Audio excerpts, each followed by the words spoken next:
Welcome friends to the another session on digital electronics. In this session, we will be discussing about the conversion of decimal numbers into equivalent numbers in other number system. In this session, we will see why such conversion is being needed and what is the procedure or what are the steps to convert the integer part and the fractional part of the decimal number into binary number system, octal number system, and hexadecimal number system. Friends, as you know that you are watching this session on my YouTube channel, Learn with Prakash Kanade. And don't forget to subscribe to the channel. So let us first of all understand why the number conversion is being needed. In real life, you will find that whenever we want to measure a time, then there are different units for the time measurement. Say, for example, if you want to measure a time in hours, you can measure a time in hours, and you will find that there are 24 hours in a day. So a day can be measured by 24 hours. An hour can be measured by minutes, and there are 60 minutes in 1 hour. You will find that the week can be measured by 7 days. A month can be measured by 4 weeks, and a year can be measured by 12 months. You will find that the number from a number system can be easily converted into a equivalent number of another number system.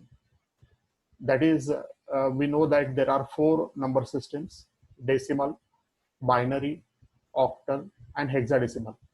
And therefore, a number from any number system can be easily converted into an equivalent number of another number system. Now, when we convert the numbers, means what exactly we are doing?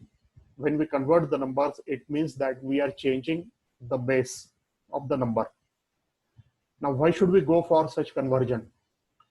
Because when we convert the number, you can say that it is like looking the same number from the different point of view in another number system. So many times you will find that such conversion is carried out for convenience, because say for example, when we have a large binary number, then it is always easy to write a short octal equivalent or hexadecimal equivalent. So many times it is done for the convenience, and sometimes we carry it for the inspiration. As I said, in the real life, we always use different bases. Say for the time, either we can measure the time by 12 hours, or sometimes we measure the time by 24 hours, or it can be measured by 60 also, because 1 hour that will stand for the 60 minutes. You will find that in real life, whenever we want to play with the numbers, or whenever we want to manipulate the numbers, then always we use the decimal number system. That is, we use the base of 10. Now, why should we use the base of 10? Because you will find that our fingers, there are 10 fingers to our hand. And it may be because of this, you will find that the decimal number system is more commonly used. But when we deal with the computers or any digital machines, then you will find that this base of 10 is not convenient. This is because our computers are the digital circuits, and the devices that are used in these digital circuits can have only two states. And therefore, the binary number system is most convenient when we store the data in such computers. You will find that when we deal with the weeks, months, days, minutes, then you will find that the weeks, for weeks, you will find that there are 7 days in a week. As far as the months are concerned, you will find that there are 4 weeks. As far as the days are concerned, you will find that we can have 24 hours in a day. As far as minutes are concerned, you will find that 1 hour will compute the 60 minutes. And when we think of an year, then you will find that the 12 months will stand for an year. So you will find that for every one of these entity, we use a different base. So in real life, we always practice the different bases. And therefore, we can say that the bases are useful, and when the different bases are useful, their conversion is also useful. In this session, we will be discussing about how a given decimal number can be converted into an equivalent binary number, also an equivalent octal number, and an equivalent hexadecimal number. So we will see the process or steps that are needed to be carried out for such conversion. So let us first of all start the conversion of decimal number into binary. A given decimal number can be easily converted into a binary equivalent, and this method is being popularly known as double-double method. Now you know that a decimal number can have two parts. Say for example, we can have an integer part and we can have a fractional part. So we will be using two separate procedures. For integer part, the process will be different, and for the conversion of fractional part, the process will be different. So first of all, we will study what are the steps in the integer part conversion of decimal number into binary. Now, whatever the integer part is given to you, you have to divide this integer number by 2. Now, when we make such division, you will find that you will get quotient along with the remainder. Now, you have to continue this division until the quotient becomes 0. So whatever the quotient that you are getting in every division, you go on successively dividing it by 2 until your quotient becomes equal to 0. And now whatever the remainders are there, you have to arrange these remainders in the reverse order to get the binary equivalent. Let us consider one simple example. Suppose we have been given a decimal number 125 and we want to obtain its binary equivalent. So I will divide this number by 2. When I divide this number by 2, I get the quotient 62 and remainder 1. Further, I divide the 62 by 2, I will get the quotient 31, remainder 0. Further, I divide this 31 by 2, I get the quotient 15 and remainder 1. Further, I divide this 15 by 2, I get the quotient 7 and remainder 1. Further, I divide the 7 by 2 to get the quotient 3 and remainder 1. Again, I divide this 3 by 2 to get the quotient 1 and remainder 1. Now, 1 cannot be divided by 2, and therefore, when I divide 1 by 2, our quotient will be 0 and remainder will be 1. Now, you will find that all such remainders are either 0 or 1. Now, the last remainder that you get is your most significant bit, or MSB, and the first one that you have got here is being called as a least significant bit. That is, we have to arrange this remainder in the reverse order, and therefore you will find that we can write the binary equivalent for 125 decimal as 1111101. Now you will find that a fractional binary number can also be converted, a fractional decimal number can also be converted into binary equivalent. For such conversion, what we need to do is that we need to multiply the fractional part of the decimal number by 2. Now here we will not divide, but we will multiply the fractional part of the decimal number by 2. And whenever we make such multiplication, then we will get a result, a fractional result along with the carry. So carry means the integer part of the result. Now we have to continue this multiplication until the fractional part becomes equal to 0. You will find that many times because of the fractional number, it is possible that you may not get the result 0. In such a case, you may stop after few steps. So it is up to you. That is, you can stop say after 3 steps or 4 steps.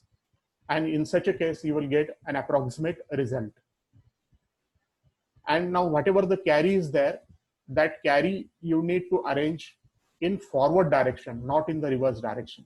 So you need to arrange the carry in forward direction to get the binary equivalent. Now suppose this is an example how a fractional decimal number can be converted into binary equivalent. Suppose I have been given a number 3.14579. Now this 3 is an integer part and for the integer part, we will use the earlier process in order to obtain its binary equivalent as 1, 1. Now we will consider only this fractional part. This fractional part is 0.14579. So I will multiply this fractional part of the number by 2, and I will get the result 0.29158. Now this 0 is called as the carry, and this 0 I will write here as the most significant bit in the fractional part. Then again I will multiply it by 2 to get a result 0.58316. Then again this 0 will be written over here. So in this way we will continue, and we will find that even after 3-4 steps we are not getting this fractional part equal to 0, and therefore we may stop. And therefore this number 3.14579 will have a binary equivalent 11.001001. It is found that you can easily convert the given decimal number into an octal equivalent. And again, here we need to follow a 2-step procedure. That is, we have a separate process for the integer part, and we have a separate process for the fractional part. So let us first of all understand how will you convert the integer part of the decimal number into octal equivalent. Now in this case, what we will do is that whatever is the given decimal number, that integer part of this number will be divided by 8. Now in this case, we will make the division by 8 and not by 2. Now whenever we divide this number by 8, we will get the quotient along with the remainder. Now we have to continue this division like in binary until the quotient becomes equal to 0. And whenever the remainders are there, then we have to arrange all these remainders in the reverse order to get the octal equivalent. Now let us see this process with an example. Suppose we have been given a decimal number 1234, 1234, and now we want to obtain its octal equivalent. So what I will do is that I will divide this number by 8. When I divide this number by 8, I will get the quotient 154 with remainder 2. Then I will divide 154 by 8. I will get the quotient 19 with remainder 2. Then I will divide this 19 by 8. I will get the quotient 2 with remainder 3. Then I will divide this number quotient 2 by 8. But you know that the 2 cannot be divided by 8, and therefore quotient becomes 0 now, and the remainder is 2. Now again we will arrange this remainder in the reverse order, that this 2 is to be written first and this 2 is to be written at the last. So you will find that our result is 2322 octal. So in this way you will find that any given decimal number can be easily converted into octal equivalent. Now similarly we can see the process for the fractional part. Now suppose you have been given a fractional decimal number and you want to obtain its octal equivalent. Now in this process what we will do is that we will multiply the fractional part of the given decimal number by 8. Now we will not divide, but instead we will multiply the fractional part by 8. After multiplication, we will get the result along with the carry. So carry again means the integer part and the result means the fractional part. Now we will continue this multiplication until the fractional part of the result becomes 0. But as I said in earlier case also, that many times when we multiply the fractional part by 8, you will find that the fractional part will never become 0. Now in such a case, we may stop after 3 or 4 steps and we will get the approximate result. And now whatever the carries are there, these carries we need to arrange in the forward direction order in order to get the octal equivalent. Now let us see a simple example. Suppose I have been given a number 0.23 decimal number, and now I want to obtain its octal equivalent. So what I will do is that I will multiply this 0.23 by 8. I will get the result 1.84, of which 1 is carry. Then I will multiply this 0.84. Now remember that don't take this 1.84 over here. You have to take only the fractional part 0.84. 0.84 and then again it multiplied by 8. We will get the result 6.72, out of which 6 is the carry. Now again take this only 0.72 and multiply it by 8 to get the result 5.76, of which 5 is the carry. Now here also you will find that even after 3 steps we are not getting the fractional part equal to 0, and therefore we may stop and we can arrange all these carries in the forward direction. That is, this 1 is to be written over here first. So 0.23 decimal is equal to 0.16 and 5. So as I said, this is an approximate result because the fractional part has not become equal to 0. You will find that it is possible that a decimal number can also be converted into equivalent hexadecimal number. And again, there are 2 steps. The first step is for the integer part, and there will be another step for the fractional part. Now in this case, whenever we want to convert a decimal number into hexadecimal, then we divide the integer part of the number by 16. So you should note that in case of binary, we divide the number by 2. In case of octal conversion, we divide the number by 8. And in case of hexadecimal conversion, we will divide the integer part of the decimal number by 16. Now, when we divide such number, then you will get the quotient along with the remainder. Now you have to continue this division until the quotient becomes equal to 0. And now whatever the remainders are there, these remainders you need to arrange in the reverse order to get the hexadecimal equivalent. Now let us see this simple example. Suppose I have been given a decimal number 1234, 1234, and I want to obtain its hexadecimal equivalent. I will divide this number by 16 to get the quotient 77 and remainder 2. Further, I will divide this 77 by 16. I will get the quotient 4 with remainder 13. But 13 is being written as D in hexadecimal number system.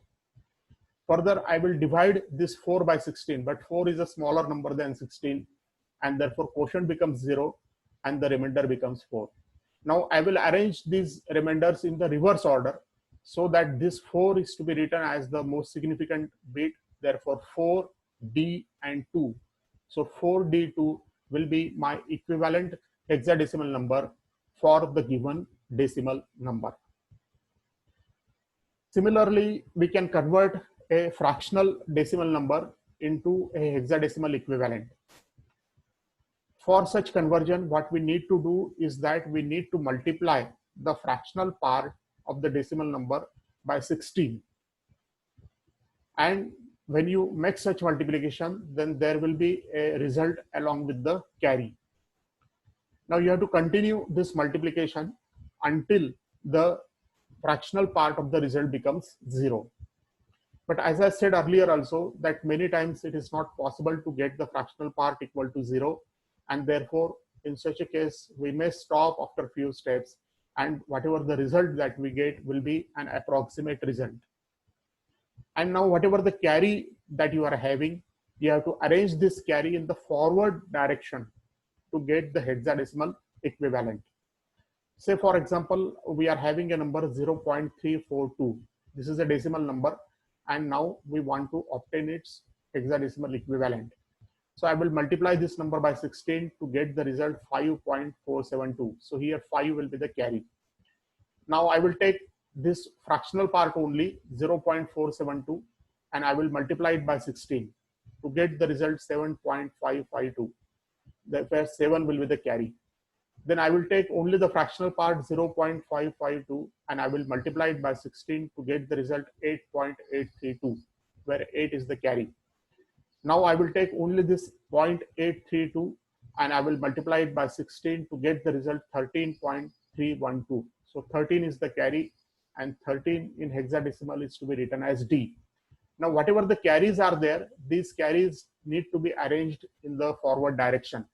Therefore, I will get the result as 0.578D hexadecimal. So this is an equivalent hexadecimal number for the decimal number 0.342. 342.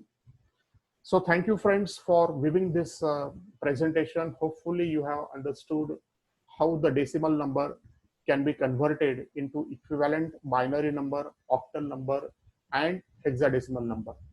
In our another session, we will see the conversion of binary numbers, the conversion of octal numbers, and the conversion of hexadecimal numbers into other number systems.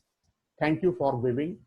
If you want to write any comments or if you want to ask any questions, then your comments or your suggestions are always welcome. Thank you for viewing the session.